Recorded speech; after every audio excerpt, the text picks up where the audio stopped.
విఘ్నాలకధిపతి వినాయకుడి జననం. పురాణాల ప్రకారం కొన్ని విశేషాలు ఏమిటంటే, పార్వతీ నందనుడు, గణపతి, వినాయకుడు, లంబోదరుడు, అద్వైత స్వరూపుడు వంటి అనేక పేర్లతో గణేశుడిని పిలుస్తారు. మత్స్య వామన పురాణం ప్రకారం ఒకప్పుడు పార్వతీగాత్రం నుంచి గజాననుడు బొమ్మని తయారు చేసింది. గంగ స్పర్శతో ఆ బాలుడి శరీరం ప్రాణం పోసుకుంటుంది. అందుకే గణేశుడిని ద్వైమాతుర, ఇద్దరు తల్లుల తనయుడు అని కూడా పిలుస్తారు. అదే సమయంలో వామన పురాణంలో గణేశుడి జన్మ గురించి మరొక కథ ఉంది. సంతానం కావాలనే కోరికతో పార్వతీ దేవి పసుపుతో ఒక బాలుడి బొమ్మని తయారు చేసింది. ఆ బొమ్మ మహాదేవుని స్నానపుతో నీరు ప్రాణం పోసుకుంది. మరొక పురాణాల ప్రకారం గజాననుడు కార్తీకుడి కంటే పెద్దవాడు కాబట్టి అతనిని అగ్రగజానన అని కూడా అంటారు.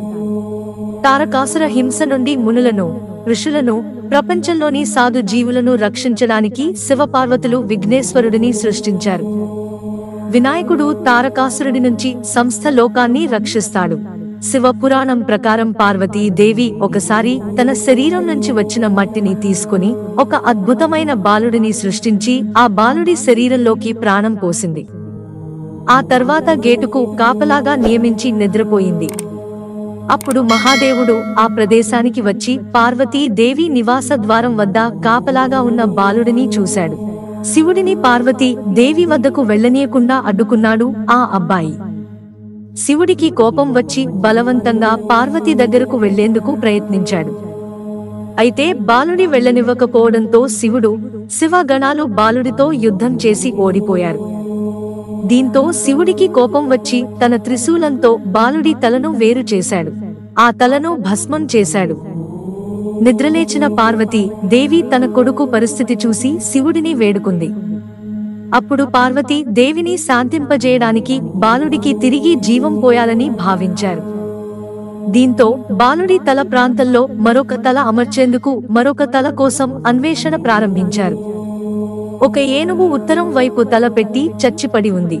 దీంతో ఏనుగు మృతదేహం నుంచి తలను వేరు చేసి తీసుకొచ్చి వినాయకుడి శరీరానికి పెట్టి అతికించారు.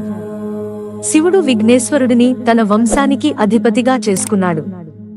అంతేకాదు పార్వతీ దేవి కోరిక మేరకు గణేశుడు దేవతలందరిలో మొదటిగా పూజించే ఆధిపత్యం అందుకున్నాడు. మహాభారత రచన. మహాభారతానికి మూల రచయిత గణేశుడు. తాను పలికే ప్రతి మాటకు అర్థాన్ని గణేశుడు మాత్రమే అర్థం చేసుకోగలడని వ్యాస మహర్షి అర్థం చేసుకున్నాడు. దీంతో తాను చెప్పే ప్రతి పంక్తి అర్థాన్ని అర్థం చేసుకుని దానిని వ్రాయమని అభ్యర్థించాడు. గణేశుడికి భార్యలు, వినాయకుడికి ఇద్దరు భార్యలు ఉన్నారు. సిద్ధి, అభివృద్ధి దేవత, బుద్ధి, మేధస్సు యొక్క దేవత. అదే సమయంలో దక్షిణ భారతదేశంలో గణేశుడు బ్రహ్మచర్యం పాటించాడని నమ్ముతారు. తులసి శాపం.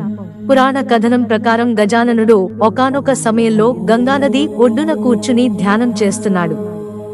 ఆ సమయంలో తులసి దేవి ధ్యానంలో ఉన్న గణేశుడిని ఇష్టపడింది. అతని రూపం ఆమెను ఆకర్షించింది. అతనిని వివాహం చేసుకోవాలనుకుంది. పదే పదే అభ్యర్థన చేసినప్పటికీ తులసి దేవి ప్రతిపాదనకు గణేశుడు అంగీకరించలేదు. అప్పుడు తులసి దేవి గణేశుడిని 2 పెళ్లిళ్లు చేసుకుంటావని శపించింది. విసుగు చెందిన గణేశుడు ఆమెకు రాక్షసుడితో వివాహం జరుగుతుందని శపించాడు. వినాయక చతుర్థి నాడు చంద్రుడిని ఎందుకు చూడకూడదంటే, గణేశుడు చాలా ప్రశాంతమైన దేవుడు. అయితే ఆగ్రహం వస్తే అడ్డుకోవడం కష్టం. చంద్రుడు ఒకప్పుడు గణేశుడిని కడుపు ఆకారం గురించి వెక్కిరించాడని చెబుతారు. ఫలితంగా వినాయక చవితి రోజున చంద్రుడిని చూసేవారికి చెడ్డ పేరు వస్తుంది. నీలప నిందలు పడాల్సి ఉంటుందని గణేశుడు చంద్రుడిని శపించాడు. బౌద్ధమతంలో గణపతి, బౌద్ధులు కూడా గణేశుడిని పూజిస్తారు. బౌద్ధమతంలో గణేశుడిని వినాయకుడిగా కొలుస్తారు. అందువల్ల టిబెట్, చైనా, జపాన్లలో గణేశుడిని పూజిస్తారు. జపాన్లో వినాయకుడు, జపాన్లోని ఆరాధ్య దైవం కాంగీటన్ లక్షణాలు, రూపం మన గణేశుడికి చాలా సారూప్యతలు ఉన్నాయి. గణేశుడిని జపాన్లో గణబాచి, గణబా అని పూజిస్తారు. ఇండోనేషియా కరెన్సీపై గణేశుడు, ఇండోనేషియా దేశ కరెన్సీపై గణపతి చిత్రం ఉంటుంది. మిత్రులారా, ఛానల్ సబ్స్క్రైబ్ చేసుకోవడం మర్చిపోకండి. ధన్యవాదాలు.